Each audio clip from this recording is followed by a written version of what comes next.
आगे की कहानी चलते हैं। अयोग्य वाह वर्ण किसे कहते हैं? व्यंजन वर्ण बताए थे उस दिन, कल भी बताएं। कहां से कहां तक होता है? क से लेकर शुरू होता है, क से और कहां तक जाता है? क से ह तक आपका क्या होता है? व्यंजन वर्ण होता है। ठीक है। उसके बाद अयोग्य वाह वर्ण में कौन कौन आते हैं? तो अंशुकार वाला हो गया, चांद बिंदु वाला हो गया और विसर्ग वाला। ये तीनों को किसमें रखा गया है? आपका अयोग्य वाह वर्ण में। लेकिन कई सारे किताबों में आपको मिलेगा कि जो अंशुकार और विसर्ग है, यही दोनों आपका क्या है? आपका अयोग्य वाह वर्ण है। ये यहाँ पे चांद बिंदु वाला आ गया एक्स्ट्रा में, इससे कोई दिक्कत नहीं है, बस ये दोनों याद रखना। हिंदी में कुल जो व्यंजन वर्ण होते हैं वो 39 बता रहा है, लेकिन ये गलत बताया। ये पीडीएफ में कुल जो है व्यंजन वर्णों की संख्या कितना है? 33। और स्वर वर्णों की संख्या कितना है? 13।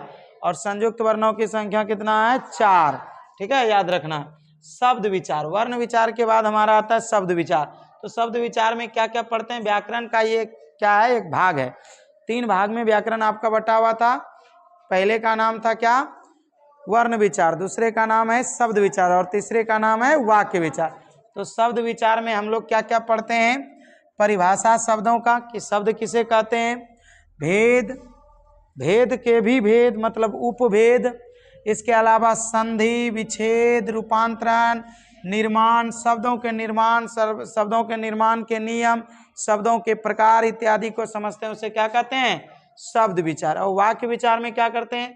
व्याकरण का ये भी एक पार्ट है, इसमें वाक्यों का उच्चारण कैसे होता है, वाक्य कितने प्रकार के होते हैं, वाक्य के क्या क्या गुण है, वाक्य के बारे में अध्ययन करेंगे तो उसको क्या कहेंगे?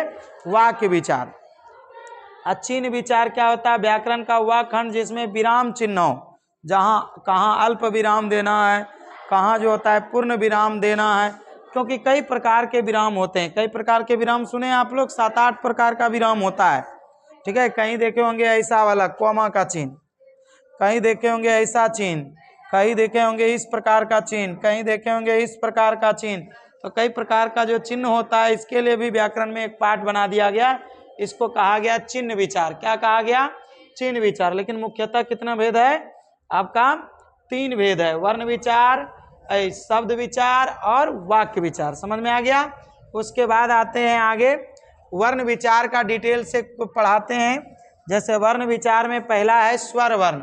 स्वर वर्ण का डिफिनेशन उस दिन ही बताएं कि स्वर वर्ण किसे कहते हैं? जिस सार्थक ध्वनि के उच्चारण में अन्य किसी का सहारा न लिया जाए, मतलब स्वयं बोले जाने वाले वर्णों को क्या कहते हैं? स्वर वर्ण कहते हैं। इसकी संख्या कितना है? 13 है। कितना है? 13 है। दिखाई दे रहा है? स्वर वर्ण के कितने भेद होते हैं? 3 भेद होते हैं। स्वर वर्ण के कितने भेद हैं? 3 भेद। नाम क्या क्या? ह्रस्व है, दीर्घ है और प्लुत है। 3 स्वर वर्ण के भेद हैं।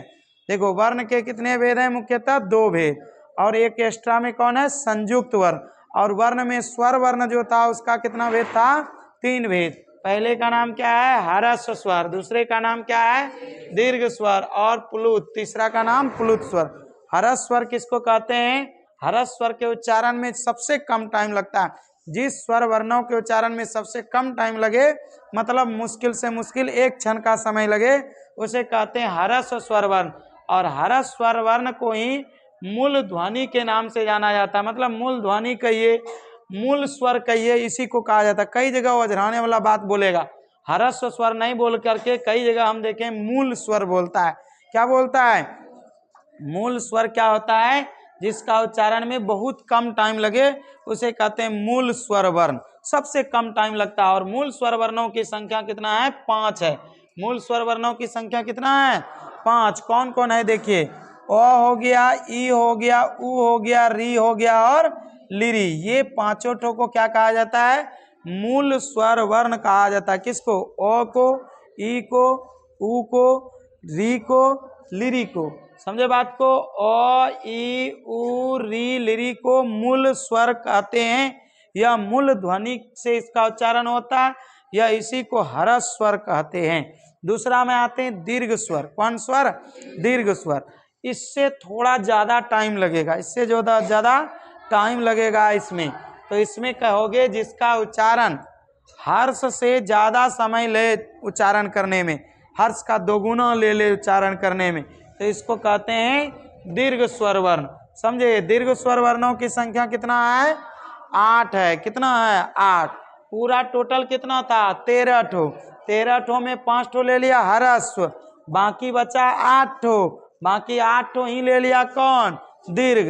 अब पुलुत में, पुलुत के लिए तब क्या होगा? पुलुत का कोनो नहीं है, उच्चारण पे डिपेंड करता। अब एक ही बात को तुम ज्यादा देर तक बोलो, जैसे वो गायक सबको देखा है, एक के लाइन को 3 बार बोल के सुनाता है, सुनाता है, और लास्ट में एकदम पूरा लय में ही चलते रहता उसका, एक के वर्ड को एकदम पूरा रेघा के बोल देना।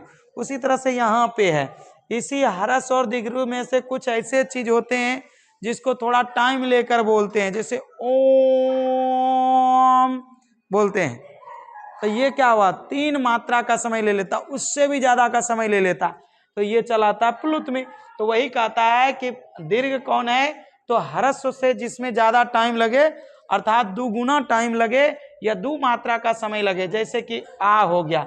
इसमें जो जो छूटा, ये देखो टोटल 13 ठो था ना, 13 ठो में 5 ठो इसको दे दो, बाकी जो बचा सब इसमें आ जाएगा, तो 8 ठो इसमें आ जाएगा। बाबू कौन कौन आ जाएगा?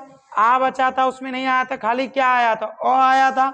आ हो गया, इसमें ई आया था, इसमें ई आ गया, इसमें ऊ आया था, इसमें ऊ आ गया, उसमें री आया था, इसमें री आ गया, डबल री जिसको कहते हैं। उसमें जो है ए नहीं आया था, ए भी आ गया, आई नहीं था, आई आया, ओ नहीं था, ओ आया, औ नहीं था, औ आ गया। तो ये टोटल किस में आ जाता है? इसमें। तो क्या हो गया आपका? 8 हो। कौन कौन? आ हो गया, ई हो गया, ए हीरो खिलास है, तुम्हारा घर नहीं है, समझा? क्या हो गया? आ, ई, ऊ, ए, ऐ, ओ, औ, री। 5 3 8 तो पुर गया हमारा। तो 8 तो आपका क्या होता है? दीर्घ होता है। बात करें पुलुत का, तो पुलुत के उच्चारण में दीर्घ से भी ज्यादा टाइम लगता है। मतलब अगर इसमें 1 मात्रा लग रहा है, इसमें 2 मात्रा, तो इसमें 2 से ज्यादा लगेगा, 3 लग सकता है, 3 से ज्यादा लग सकता है, 2 तो यही ले लिया। तो 3 या 3 से ज्यादा मात्रा का समय जिसमें लगे जौन स्वर वर्णों के उच्चारण में, उसी को कहते हैं क्या? पुलुत। तो कहोगे कौन कौन है सर जी?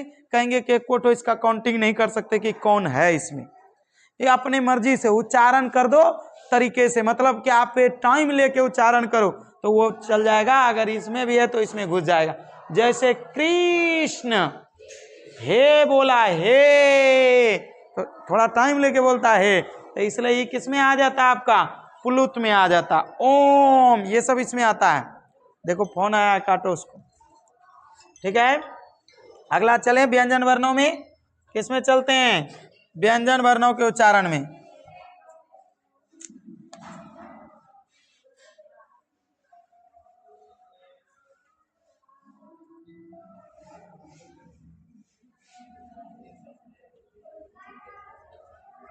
व्यंजन वर्णों के उच्चारण में जाते हैं हम लोग। व्यंजन वर्ण किसको कहते हैं इसके बारे में समझते हैं। ठीक है, देखो व्यंजन वर्णों की संख्या अभी कितना बता रहा था उधर? 39। पीडीएफ में हेर फेर है, कहीं ना कहीं फंसा देगा ही, इसलिए हम जो पढ़ा रहे हैं उसको अच्छा से पढ़ो। जिसका उच्चारण स्वर की सहायता से हो उसे क्या कहते हैं? व्यंजन कहते हैं। तो कैमरा देख रहा है कि हमको देख रहा है? पढ़ने आया कि पढ़ाने आया जी? आदमी को क्या चाहिए? उधर कौन आया नहीं आया। ठीक है, विद्यार्थी का लक्षण जो होता है 5 लक्षण होता है। कितना लक्षण होता है? अल्प भोजनम, कम भोजन करो। ठीक है, अब तुम कुंभकर्ण की तरह ज्यादा खा लोगे तो 2 4 10 घंटा स्ट्रेस होगे। खाना ज्यादा जैसे ही खाते हैं हमको क्या प्राप्त होता है? एथेनॉल। एथेनॉल मिलता, बस नींद पूरा लगता है, नशा आ जाता है भोजन का, बस पढ़ाई लिखाई सब बंद। जैसे खाना खाया वैसे पढ़ाई बंद, सो जाते। इसलिए भोजन कम करना। दूसरा अल्प भोजनम स्वान निंद्रा। स्वान निंद्र मतलब क्या होता है? कुत्ता। स्वान मतलब क्या होता है? कुत्ते का तरह नींद होना चाहिए आदमी का। कुत्ता देखा है तुम्हारे गेट के पास वफादार बन के रहता है, पालते हैं लोग। क्यों पालते हैं? क्योंकि कोई भी उस रास्ते से गुजर जाएगा वो आवाज लगा देगा। नींदों में 12 बजे रात में जाओ, 2 बजे रात में जाओ, वो जग जाता है। उसके पैर की आहट वो समझ जाता है कि कोई ना कोई आया और तुरंत भौंकना शुरू कर देता है। तो कुत्ता पालने का मेन रीजन समझा? तो दूसरा लक्षण है इस तरह का होना चाहिए। तीसरा अल्पभोजनम स्वानेन्द्रा बको ध्यानम, बौगुले के तरफ ध्यान। मछली